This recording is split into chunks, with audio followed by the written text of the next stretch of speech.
मायने नहीं रखती, क्वेश्चन ज़्यादा मायने रखते हैं. ओके, क्वेश्चन है टोटल एरिया ऑफ सिंध. आप देखते हैं 140,914 स्क्वायर किलोमीटर इसका एरिया है, जो कि 47.9 मिलियन पॉपुलेशन है. ओके, सेकंड क्वेश्चन है small river of Pakistan. Pakistan का सबसे छोटा रिवर है Ravi river. Okay, next question हमारा फर्स्ट गवर्नर जनरल कौन है? Mohammad Ali Jinnah is the first governor general of Pakistan. आपने मुझे कमेंट में बताना है कि पाकिस्तान के फर्स्ट प्राइम मिनिस्टर कौन थे. ओके, लाजमी कमेंट में बताना, इस तरीके से पता चलेगा आपकी तैयारी कितनी अच्छी है. ओके, प्राइम मिनिस्टर बता दे. पाकिस्तान के प्रेसिडेंट कौन थे फर्स्ट, क्या बता. नीचे MCQs में अभी जो आपके साथ मोस्ट इंपॉर्टेंट ये MCQs सॉल्व करवा रही हूँ, यानी आपको समझा रही हूँ, तो इसमें भी आ सकता है. तो आपने बताना है प्रेसिडेंट और प्राइम मिनिस्टर का कमेंट में. नेक्स्ट है Afghanistan Pakistan border length and name.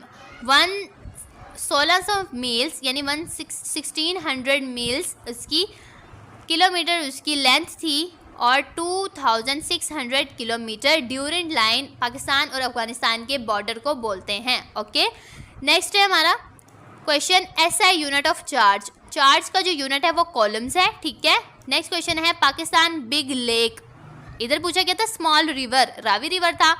और आपको एक बात बता दो, एडिशनल क्वेश्चन बता दो, पाकिस्तान का स्मॉल रिवर रावी है, तो बिगेस्ट लार्जेस्ट रिवर पाकिस्तान का इंडस रिवर है. ओके, जिसे हम सिंध वाला रिवर बोलते हैं. ठीक है, नेक्स्ट क्वेश्चन है हमारा पाकिस्तान का biggest lake Manchar lake Pakistan की सबसे बड़ी लेक है, जो कि 350 किलोमीटर से 520 किलोमीटर तक है. ठीक है, बाकी नेक्स्ट क्वेश्चन हमारा K2 is known as the सेवरेज माउंटेन कहा जाता है. K2 की लंबाई क्या है? ये तो सबको पता होती है, ये मैं अभी आपको नहीं बताऊंगी, आपने मुझे कमेंट में इसकी लंबाई बतानी है. ठीक है, स्टार्टिंग वर्ड है 8, बाकी का आपने बताना है. ठीक है, कमेंट में.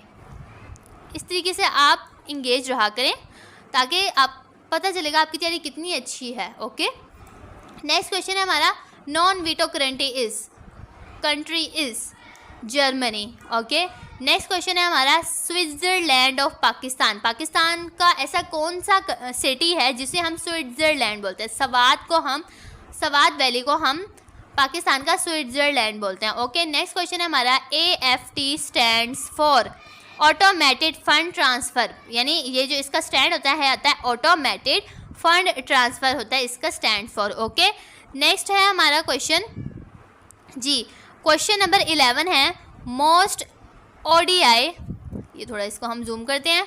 मोस्ट ODI विकेट टेकर कौन है? मुत्या मुरलीधरन. ये जो क्वेश्चन है ये हमने अपने चैनल पर जो टेस्ट प्रिपरेशन करवाई है ना, और ये जो क्वेश्चन है ये अभी पेपर में आ चुका है. हमने टुडे टेस्ट एक्सपीरियंस में इस क्वेश्चन को हमने सॉल्व करवाया हुआ है. ये क्वेश्चन में रिपीट हो रहा है पेपर में. मैं आपको पहले बता रही हूँ ये मोस्ट इंपॉर्टेंट MCQs हैं, तो ये वाला क्वेश्चन अभी पेपर में आ चुका है. आप हमारे टुडे टेस्ट एक्सपीरियंस की वीडियो में देख सकते हैं. नेक्स्ट है हमारा question it dash rain for 2 days. ठीक है, जो आती है ये इधर आएगा फिलिंग द ब्लैंक में. It will rain for 2 days, will भी हो सकता है. ठीक है, नेक्स्ट है हमारा क्वेश्चन कोर्ट इज़ टू जज school is to teacher. Court के अंदर जज होता है, स्कूल के अंदर टीचर होता है. You know that. Hen is chicken and cow is to beef. बड़े गोश्त को हम बीफ कहते हैं, छोटे गोश्त को हम मटन कहते हैं, चिकन को हम चिकन कहते हैं. ठीक है, बाकी आप देख सकते हैं चिकन के अंदर से यानी हैन के अंदर से चिकन निकलता है और काउ के अंदर से बीफ निकलता है. ठीक है, नेक्स्ट है हमारा क्वेश्चन 1.8 मल्टीप्लाई बाय 1.5. ये क्वेश्चन भी पेपर में आ चुका है अभी टुडे टेस्ट एक्सपीरियंस में, ये भी मैंने आपके साथ शेयर किया हुआ है. ठीक है, 1.8 मल्टीप्लाई बाय 1.5, ये सिंपली आपने इसको मल्टीप्लाई कर देना है तो 2.7 इसका आंसर आएगा. ओके, नेक्स्ट क्वेश्चन है हमारा डिफरेंट फ्रॉम. इनमें से डिफरेंट कौन सा है? 112, 223, 344, 445. अब ये किस तरीके से डिफरेंट है 344? मैं आपको बताती हूँ. अब आप देखें इधर जो फर्स्ट वैल्यू है ना, यानी डिजिट है, उसको 2 दफ़ा रिपीट किया और थर्ड वाले को 1 दफ़ा रिपीट किया हुआ है. ये देखें 1 को 2 दफ़ा किया हुआ है, जो फर्स्ट है उसी को 2 दफ़ा किया हुआ है, 2 को 2 दफ़ा किया हुआ है, 4 को 2 दफ़ा किया हुआ है, बट इधर 3 को इधर उल्टा हिसाब हो रहा है. तो ऑप्शन 344 इसका करेक्ट आंसर है. डिफरेंट है ये इन सीरीज़ के अंदर. ओके, इधर है नेक्स्ट क्वेश्चन है capital of Afghanistan is Kabul. ये थोड़ा उल्टा क्वेश्चन हो गया. ठीक है,